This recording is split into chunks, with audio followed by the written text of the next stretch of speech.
Olá, bem-vindos a mais um episódio do Conexão Contra o ID. Me chamo Mozart, cuido de uma das áreas comerciais aqui da empresa. Tive a oportunidade de participar do primeiro episódio do Conexão Contra o ID e surgiu neste episódio um tema interessante que é proteção de dados, LGPD, as dúvidas que já estavam sendo levantadas até o momento. Foi feito um corte desse tema e foi o corte mais comentado e para o qual nos pediram a maior quantidade aí de aprofundamentos e tal. Então hoje convidamos aqui o Frederico Issa. Ele é advogado da Sabloy, especializado em dados e segurança da informação. Se apresente, por favor, para nós. Bem-vindo, Frederico, à Conexão Contra o ID. Obrigado pelo convite, Mozart. Eu estudo proteção de dados pessoais desde 2017, então são 8 anos aí no tema. Vai ser um prazer conversar sobre isso, a gente trocar aqui as nossas experiências, poder de alguma forma ajudar o pessoal que está aí assistindo a sanar algumas dúvidas ou ter algum tipo de esclarecimento, alguma outra informação. É sempre um prazer. Eu sou advogado, trabalho no grupo Sabloy há 1 ano. Sou responsável por proteção de dados, propriedade intelectual, crimes cibernéticos e direito do consumidor. Então, esses 4 temas aí estão sob a minha confiança, né, que o Grupo Sabloy depositou.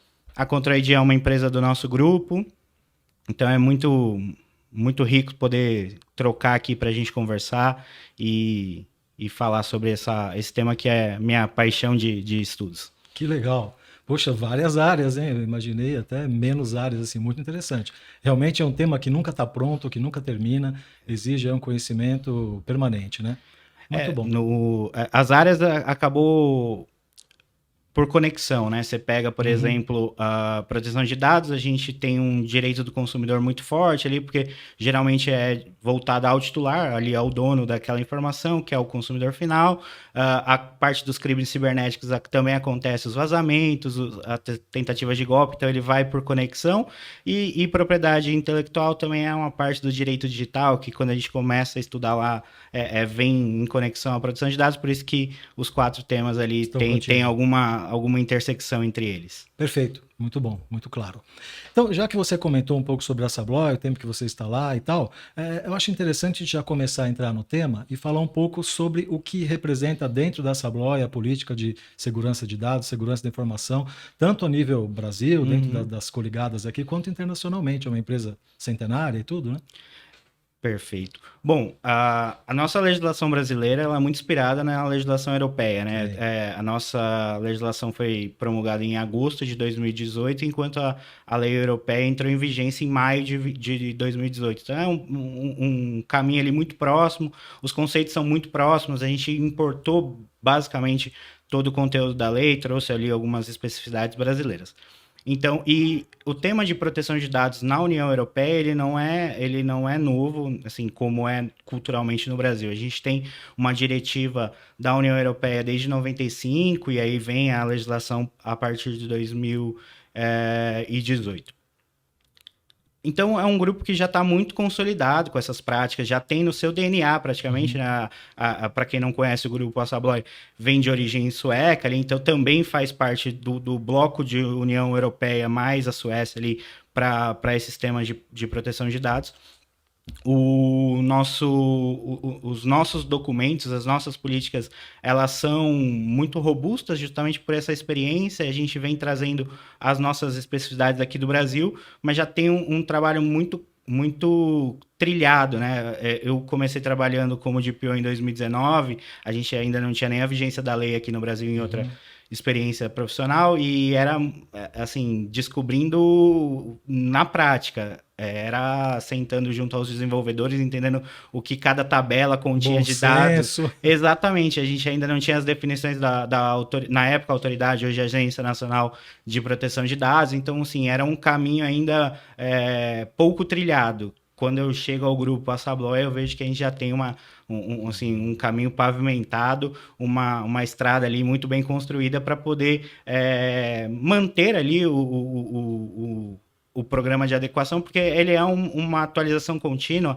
A gente tem alterações na legislação, a gente tem alterações de entendimento, assim, a gente vai melhorando as nossas interpretações, né? A gente brinca de uma LGPD 2.0, que primeiro a gente perguntava, pode ou não pode? que era o 1.0. Agora a gente já fala que a gente já sabe se pode ou não pode, a gente fala, faz sentido nesse contexto, a gente já está Aplica, se aprimorando. não se aplica. Exatamente. Tá. Aqui, para esse tratamento, isso pode ou não pode, isso já está pacificado, mas ele é necessário, a gente faz sentido ter ali, e eu acho que esse é um grande ponto que a LGPD traz aqui para o Brasil, porque é essa oportunidade de repensar os nossos processos. A gente, às vezes, tem alguns processos que já estão muito consolidados e que eles acabam rodando automaticamente. Quando a gente para entender aquele tratamento, aquela coleta de dados, aquela compartilhamento de dados, enfim, a gente pergunta, para que a gente está fazendo isso, né? Um exemplo grande aqui, que talvez seja realidade da audiência, é, por exemplo, você chega num local para fazer um cadastro prévio para ingressar em algum departamento ali, alguma coisa. Se a pessoa perguntou o seu nome e o seu RG, e você falou, ela não teve qualquer conferência, que qualidade de dado tem isso? Sim, ela pode ter erro de grafia, pode ter erro de digitação, eu posso ter falado dado errado. Então, assim, esse processo, por exemplo, do ponto de vista de LGPD, ele já não para muito de pé, porque assim, você tem um tratamento de dados que você não sabe se aquele dado é real, o que você vai fazer com aquilo. Então, assim, é esse convite a repensar as suas práticas. Sim, eu acho que aquele conceito errado, eu sempre fiz assim, Exato. nunca deu problema, seja por falta de dados, quando eu venha a precisar, ou até por ter dados, excesso de dados, mas nunca deu problema e tal. Esse é um ponto muito interessante. Então, acho que a gente falou um pouco aqui sobre o histórico do Brasil, Europa e tal, foi muito legal o contexto. Para a Control ID também, nós já tínhamos ótimas práticas aí de segurança da informação, de dados, trabalhamos com dados sensíveis, vamos falar um pouco mais sobre isso, e com a incorporação aí da Sabloy, a coisa também subiu muito de nível, então, a gente está super qualificado. É interessante, hoje nós participamos de projetos assim, em multinacionais gigantescas, aquelas documentações super exigentes, temos passado em todos esses processos, isso é muito bacana. Então, você comentou um pouco sobre o público, né? A nossa audiência e tal. Vamos falar um pouco sobre o nosso possível público, até para a gente adequar o nosso discurso. Então, aqui nós teremos os usuários finais, né? Os titulares dos dados ali que vão compartilhar com alguém. Nós teremos os clientes finais dos nossos produtos e equipamentos, que são os condomínios, academias, empresas, quando estão tratando ou de controle de acesso ou de controle de jornada, né? Loja de ponto, sistema de controle de jornada. E temos os nossos canais, né? Que são os integradores, revendedores, distribuidores. Então, acho que aqui a gente tem que conseguir puxar um pouquinho de cada assunto, trazer o que interessa ali para o titular e tal. Uma coisa que acontece muito, eu gosto desse tema, estou na área comercial e muitas vezes os e-mails dessa área, até vou pedir mais ajuda para você, os e-mails dessa área vêm para mim e eu vejo muitas dúvidas de usuários, dos titulares dos dados, né? Já contextualizando. Titular sou eu Mozart, sou o titular dos meus dados e compartilhei com alguém. Isso. Dos próprios titulares, hoje a Control ID está em todo lugar, né? Você vai no condomínio, vai na academia, vai buscar seu filho no colégio, vai para a faculdade, está a Control ID em todo lugar. E o que a Control ID está fazendo com os meus dados, né? Então, acho que vale a pena a gente voltar um pouquinho agora na LGPD, colocar essas entidades, né? Alinhar essas entidades, explicar o que cada uma delas, quem é cada uma delas e a responsabilidade de cada uma delas nesse processo. E depois a gente encaixa a Control ID, encaixa os nossos canais, encaixa os nossos clientes finais aí no meio. Por favor, complicou muito? Não, tá tranquilo. Tá perfeito, vamos lá. Então, como você mesmo já apresentou, o intuito da LGPD é dar esse empoderamento ao titular, né? O titular reconquista esse direito, porque por vezes aqui no Brasil, antes da LGPD, as empresas se achavam donas dessas informações, essa informação eu coletei, meu mailing, né? Exatamente, e tirava, esvaziava o poder do titular ali sobre as decisões. Então, a LGPD, uma das finalidades dela é dar esse empoderamento ao titular, que é esse o dono do dado, a pessoa natural ali atrás daquelas informações. Então, o dado pessoal é o dado de pessoa identificada ou identificável, então esse é o conceito quando a gente estiver falando de dado pessoal aqui.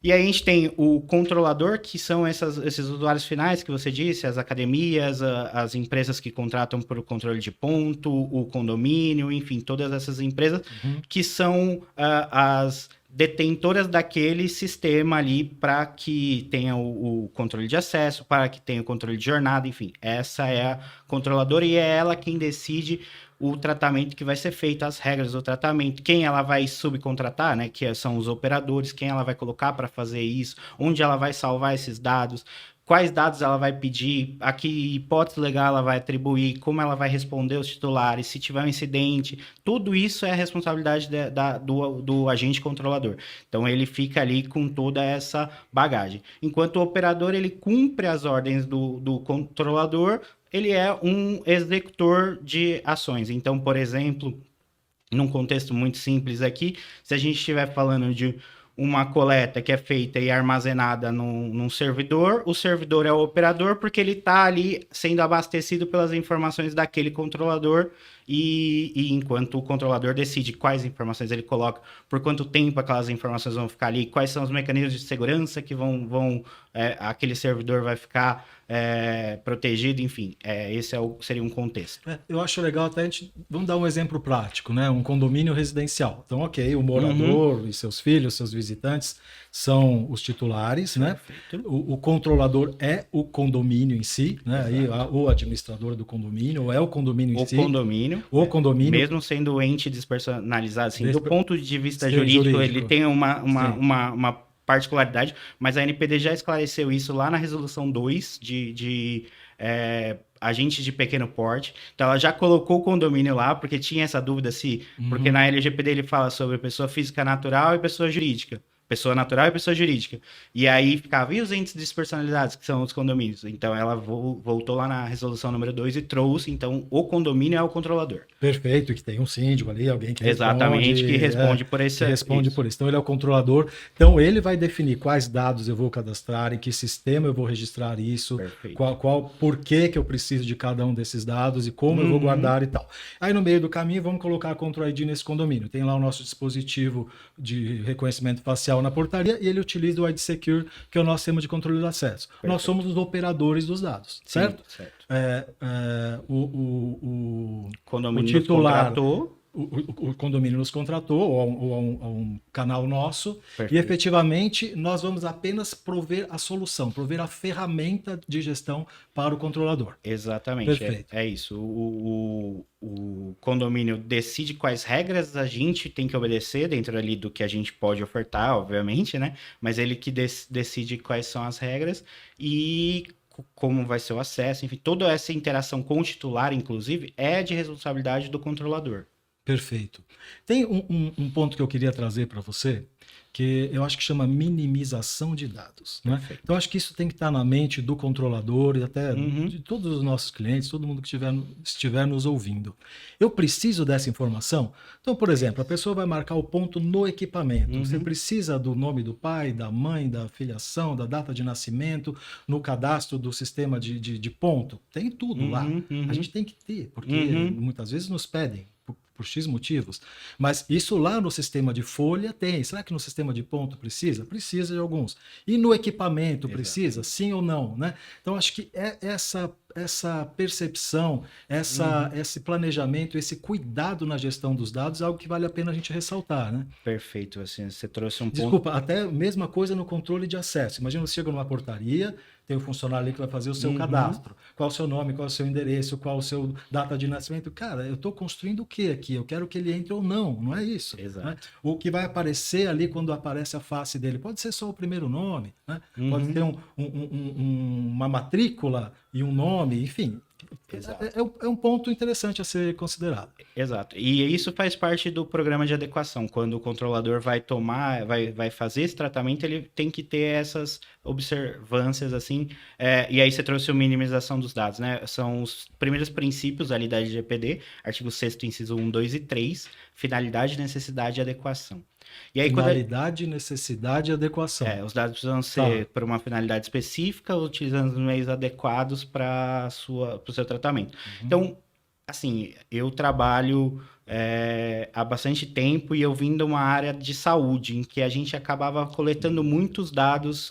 super sensíveis. Exato. E era sempre assim...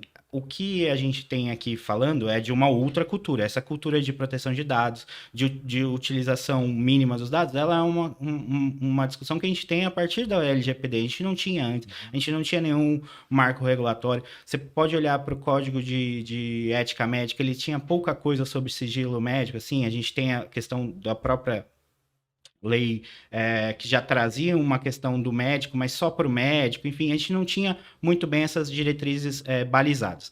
E aí, quando a gente olha para a LGPD e começa nessa cultura, a gente entende que aquilo que a gente fazia não era a melhor prática. Por quê? Porque a gente tinha aquela ideia de põe aí, uma hora vai que precisa. E isso a LGPD já excluiu. Eu só coleto, eu só trato dado pessoal se eu tenho uma finalidade necessária, se ele é o adequado para atingir aquela finalidade, se eu tenho uma hipótese legal de tratamento, então eu tenho que percorrer alguns passos ali para fazer o tratamento daquele dado. E aí você trouxe o exemplo, por exemplo, do ponto eletrônico, eu acho que esse exemplo é muito, muito interessante para a gente discutir. Todas essas informações que você trouxe, elas são obrigatórias, por exemplo, para preenchimento do e-social. Sim, mas ela não precisa estar no ponto, entendeu? É esse ajuste fino, é isso que eu falo desse LGPD 2.0. Que a gente precisa, por exemplo, ter o nome da mãe, o PIS, o endereço e todas essas informações pessoais para que a empresa comunique com o governo pelo e-social, a gente sabe que sim, e ele está ali sobre a hipótese legal de cumprimento de obrigação regulatória. Ok, mas no ponto, essa informação ela é necessária? Não é. Então, aqui eu preciso restringir. Por exemplo, outro caso, para fazer um login sistêmico, eu preciso colocar todas as... Não, esse ajuste que a gente tem que ter um olhar hoje um pouco mais atento, porque na primeira leva ali, na primeira versão, a gente acabou colocando tudo numa mesma linha e talvez agora seja o momento de quebrar. Perfeito. O que eu percebo muito, as pessoas colocam a maior quantidade de informações possíveis e depois falam, mas depois lá nos acessos e permissões eu vou determinar quem vai ter acesso ou não. Mas, poxa, um vazamento de dados ele tem implicâncias muito diferentes conforme os dados que tenham sido vazados. E aí, enfim, eu acho que é uma precaução inicial mesmo, essa definição prévia do que é indispensável naquela operação. E eu queria também trazer um tema aqui. De cortar rapidinho nessa questão que você falou, que é muito importante, na dosimetria das sanções que a NPD trouxe, inclusive esse é um critério... 23, foi a última etapa. Exatamente. Né? E aí, esse é um dos critérios que tem as atenuantes da penalidade. Então, se eu tenho um programa de governança, se os dados que foram vazados são assim, restritos, ou não vazou a base toda, então isso tudo é fator para a gente calcular a sanção que vai ser aplicada.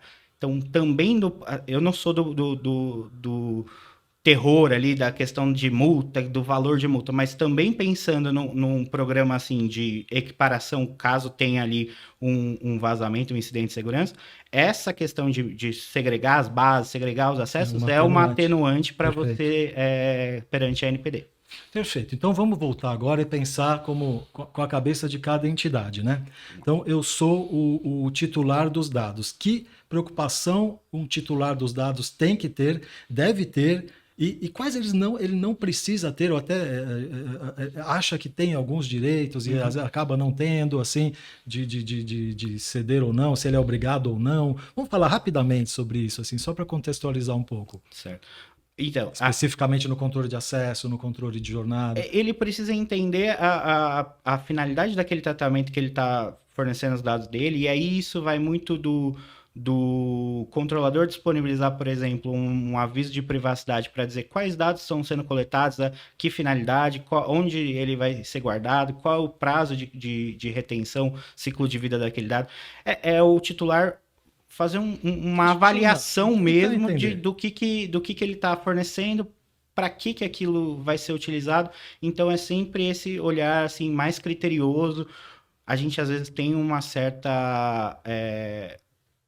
diminui um pouco o nosso critério quando a gente está preenchendo algumas informações sistêmicas, enfim, aí a gente acaba colocando tudo lá e não aplicativos, redes sociais, sim, enfim, não tem uma outra pessoa do outro lado, você se sente mais à vontade. Exatamente, você confia naquele ambiente ali que você está interagindo. Então é sempre olhar para que dados você está colocando, para quem, onde estão aqueles dados, o que serão feitos com eles, se ele vai ter um compartilhamento posterior, se vai ter uma utilização posterior daqueles dados. É sempre esse olhar mais atento. Perfeito. Aí pensando no controlador, que ele tem talvez o papel mais crítico nesse processo todo, eu acho, assim, de forma leiga, que ele tem que mesmo buscar ajuda profissional, preparar documentações, todo mundo tem que concordar de um lado, todo mundo tem que assinar e se responsabilizar do outro, seus colaboradores, seus subcontratados, terceirizados, né?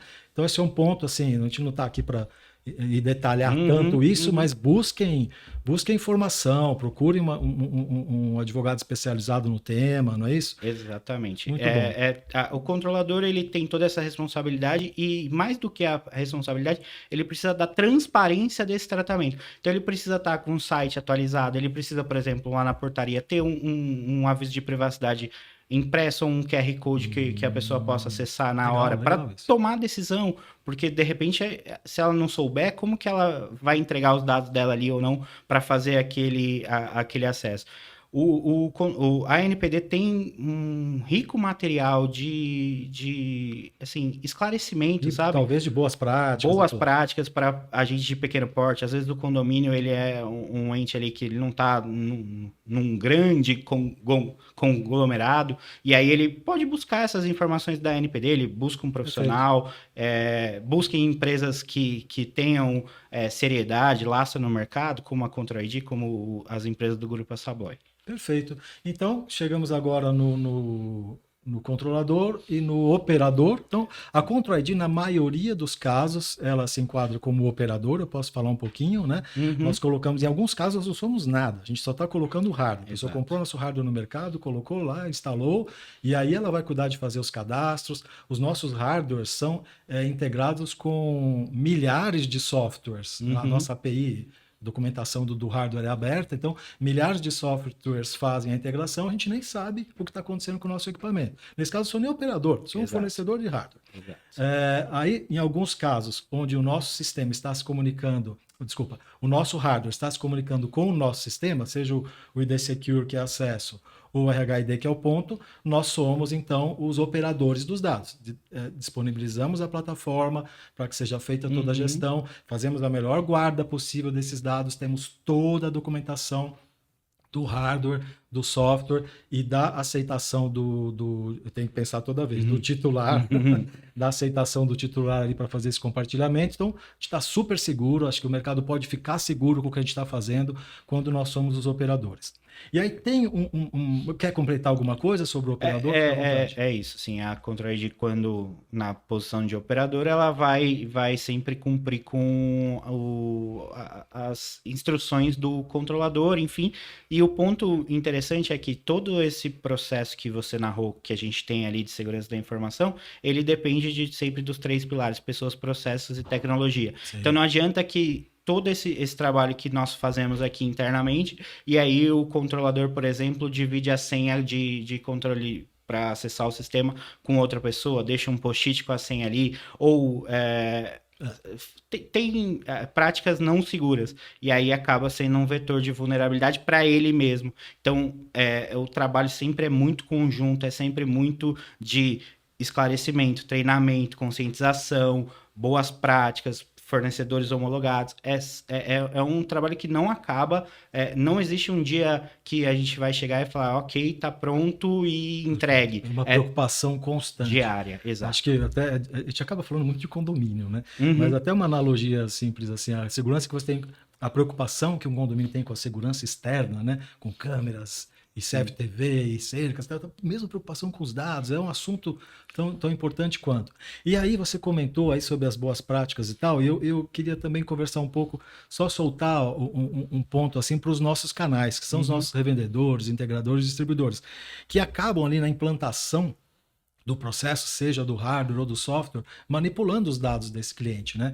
Até o ideal é que ele ensine e não faça, mas às vezes o cliente quer, eu te mando um e-mail aí com os dados dos meus funcionários, eu te mando um e-mail com todos os moradores aqui, leva esse pendrive e depois você apaga, né? Aí isso, alguém foi lá, colocou no notebook, o notebook ficou na empresa, aí o cara do TI mexeu.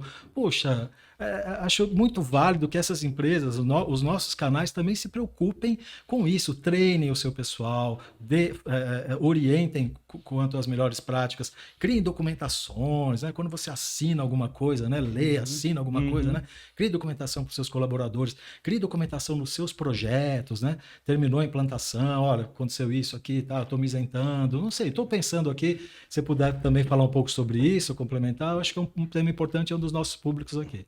Exatamente. Acho que quando o operador ele recebe esses dados ali, ele se torna corresponsável por a gestão. Então, se o vazamento do incidente de segurança acontece no operador, ainda que a pedido do controlador, esse também vai responder. Então, é uma responsabilidade que é como se você tivesse ali.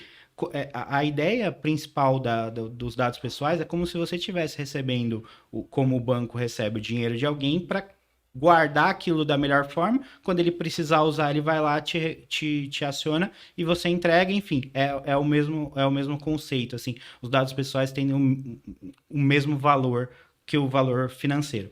E aí, quando você recebe esse valor financeiro ali para fazer essa integração, para colocar esse projeto de pé, você precisa ter o mesmo cuidado que o controlador teria, porque é responsável caso tenha um vazamento. Então, a forma que está sendo enviada, que você disse, do e-mail, é uma forma segura? Não é. O acesso remoto. O acesso remoto, de repente um pendrive que você coloca aqui e depois deixa ele ali em cima da mesa. Manda por WhatsApp as informações. A gente aqui, por exemplo, está gravando em São Paulo, uma cidade que tem um índice de roubo de celular, assim, o maior do Brasil, por exemplo. Então você vai ter essas informações que você pode perder ela ali na frente. Então é pensar nesse cenário de cautela, de boas práticas, como você disse. E aí você estava falando das questões de incidente de segurança, enfim. A gente tem dados hoje que os golpes cibernéticos são 4 vezes maiores que os de roubo de celular em São Paulo, por exemplo. Então, olha o tamanho disso que assim, talvez a gente, de novo, não tenha o mesmo cuidado que você disse ali das câmeras de segurança, né, da portaria. Exatamente, que às vezes tem física. Isso, tem um olhar um pouco mais atento e para outras coisas que também são importantes, que também são vetores ali, que podem trazer problemas ali para o condomínio, para os integradores, para quem estiver fazendo essa parte de tratamento, ele acaba não olhando com tanta cautela, com tanta atenção. Então, gente precisa ter um pouco mais de atenção nesses momentos. Sem dúvida. Uma informação, até no episódio anterior, ou 2 atrás, houve uma conversa entre duas pessoas da área técnica, o Diego e o André. Então, eles mergulharam bastante assim, em algumas características dos equipamentos e foi bem legal. Ficou muito claro a possibilidade de anonimização dos dados, a anonimização das fotos. Você troca a imagem por um hash matemático ali, que ele é que faz a comparação. Então, mais uma vez, é uma segurança para os titulares saberem que isso existe, é uma boa prática, às vezes é uma funcionalidade que pode ou não ser usada, é uma funcionalidade opcional dos nossos equipamentos. Então, é interessante que haja essa preocupação. A gente não se preocupe apenas está tudo funcionando, está bonitinho, está bem instalado, mas e os dados, né? Então, acho que isso é um ponto que segue toda a cadeia, porque, afinal de contas, o titular está lá e num processo qualquer, ele pode ser a principal vítima de tudo isso, né? E assim, de novo, na questão da cultura, da questão de dividir conhecimento aqui, o titular confiou a esse controlador, e o controlador ao operador, ali no caso, a guarda, né, a proteção desses dados ali, que são, às vezes, como a gente estava falando de condomínios, a biometria facial dele, são informações que podem gerar muitos ruídos caso elas acabem caindo em mãos erradas. Então, tem entender o valor da informação que está com você para que você consiga dimensionar ali os cuidados necessários. Isso acho que é importante. Muito bom. E você gostaria de complementar mais alguma coisa que você queira colocar nesse momento aqui? Acho que não. É sempre um prazer aqui falar com vocês. Agradeço a oportunidade. Mandar um grande abraço pro pessoal lá do Jurídico da Sabloy, principalmente para a doutora Júlia, que oportunizou esse nosso encontro aqui, fez o intercâmbio aqui para a gente conseguir falar.